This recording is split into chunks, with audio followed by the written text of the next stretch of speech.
Hello દોસ્તો, અમે આવ્યા છે રણુની ગામમાં એક તુળજા ભવાની માનું મંદિર છે, ત્યાં દર્શન કરવા આવ્યા છે. અમે બધા સાથે આવ્યા છે. જો વાગ્યા છે બપોરના 3:30. ખૂબ તડકો છે પણ તોય દર્શન કરવા આવ્યા છે.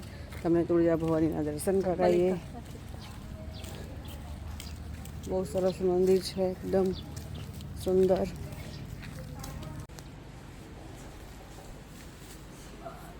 ભવાની